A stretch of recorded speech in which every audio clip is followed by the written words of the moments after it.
how did you guys feel about the Ruby Christine relationship? Because there was still within that relationship, I still saw like a lot of wrong, toxic, bad stuff in it. Or I'm still kind of confused as to whether Christine really loved Ruby or like the nature of the relationship. Like, how do you guys feel about it? How do you feel about it? I think, well, I'm going by the last episode. I think she loves her. I thought she loved her, but her ambition was more important than that love. So when you came and tried to take that file, she was like, hey, you got to go. So I think, because it was, to me, it was just very interesting the way that whole relationship started to where it ended, because I was still confused by that scene when she was William and she took that vow just so she can have sex with William as a white woman. And I was like, what? Yeah, So she got some issues. I thought, she was just, to me, going through like a identity kind of situation. Like she was just having crisis, yeah. that. And I thought if she didn't take that vow, I think they might have still had a relationship and she would still be alive. But yeah, Christina was all about her goal at the end of the day. And nobody, regardless if who you were, was going to come, before that. But yeah, I mean, when I look at it, it was a very complicated relationship that they had, in which Christina did a lot, improved a lot, that she wasn't racist or that she wasn't a bad person or that she wasn't like her dad.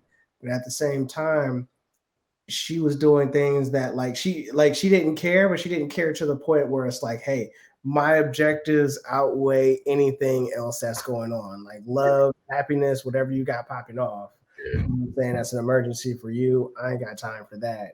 And therefore, I gotta kill your man. I gotta kill your sister's man. You know what I'm saying? Like, and being quite honest about it too. Like, I gotta kill your sister's man. Like, you know what I'm saying? Like, you want to kill him. Yeah, I'm going to do it, and nobody's going to be able to stop me. If you with me, you with me. If not, keep it moving. I'm gonna have to X you out.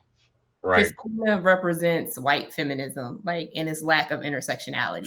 So she's able to have sympathy and empathize somewhat, a little bit, with people who are oppressed to a small degree, which is why she's not as bad as her dad, right? She experiences some form of oppression, but because her feminism is not intersectional, that's why she's still able to be like, but nah, my goals though, right? Right. Whiteness is going to supersede everything else. True. Because that whiteness protects her, even though she is treated as a second-class citizen because of her gender, that whiteness still affords her a protection. I mean, that she can't give up that privilege. Yeah, even though she couldn't be in the order, she still knew about magic. She was exercising spells. All the perks of being a white woman and this, attached to this society that basically is all knowing, all knowing, all powerful type of society. And yet you're in this society, you're still an outsider. Like that gotta mess with somebody too. Like, it's like, I'm supposed to be able to do this, do that, but because I am who I am within my own society, I'm still marginalized. Yeah, to an extent. And that, I think that hurt her more than anything. Like, not being able to rightfully basically take the throne after her dad passes away. Well, and I think that she also it was her idea to submit the idea of using Tick for the spell, right?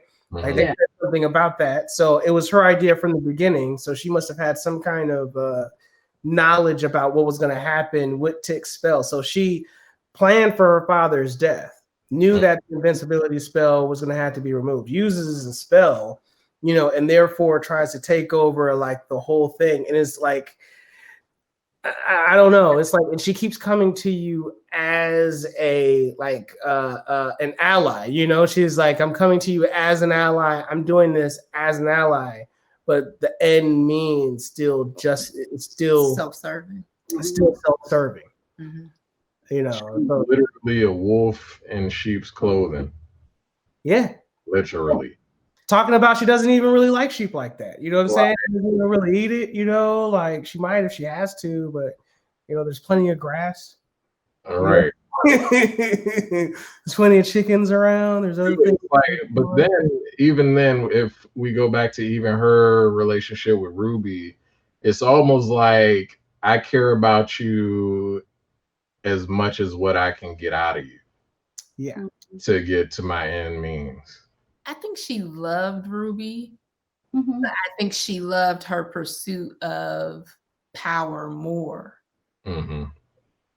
Well, another thing that I also realized that was weird is like going back and rewatching everything, knowing that dude is Christina the whole time, and wondering like, so how much is this is really Christina? Because Christina was saying some, I mean, like the white guy was saying some live stuff. You know what I'm saying? Like when he was first courting Ruby and stuff like that, like I could change your life forever. Let me take you to my house. Like, was he just trying to game her for her own means, or was? I mean, because I feel like Christina could have dropped her after she used her to do the stuff, like put this in the captain's office. And then you have that scene where she attempted to recreate Emmett Till's death after Ruby tells her, like, you don't care. And she takes it to heart enough to attempt to recreate the death. True. And try to see what she's missing. But did she really get it out? Like, was it one of them situations where even after she went through it, she was just like, "Yeah." I don't know. I felt because it was no finality. Like you went through she tried it, right? Like I think that speaks volumes that she even went through the steps to even do that. Yeah.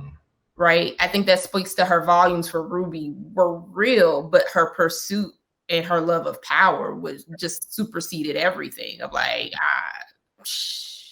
I think somewhere in her mind, after she kind of dealt with Ruby for a while, I think she started to see her as like a protege, so to speak. Mm-hmm.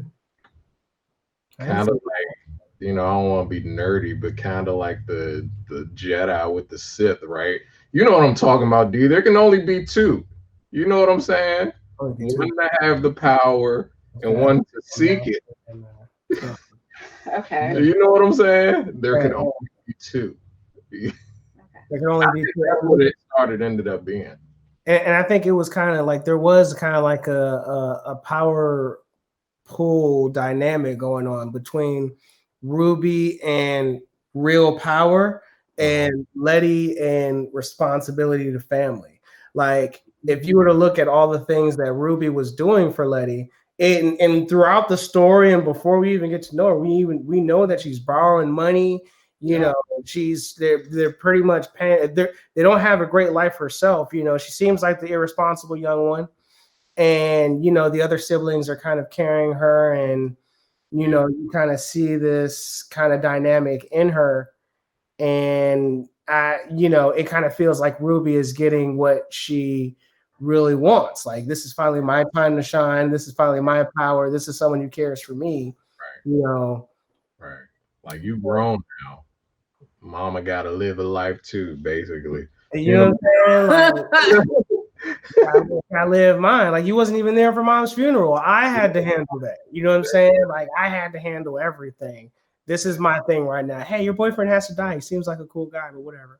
You know, like, it kind of seemed like it was heading in that direction. Like, yeah, it was. I agree. Like it got to a point where I legit was like, yo, Ruby is a bad guy.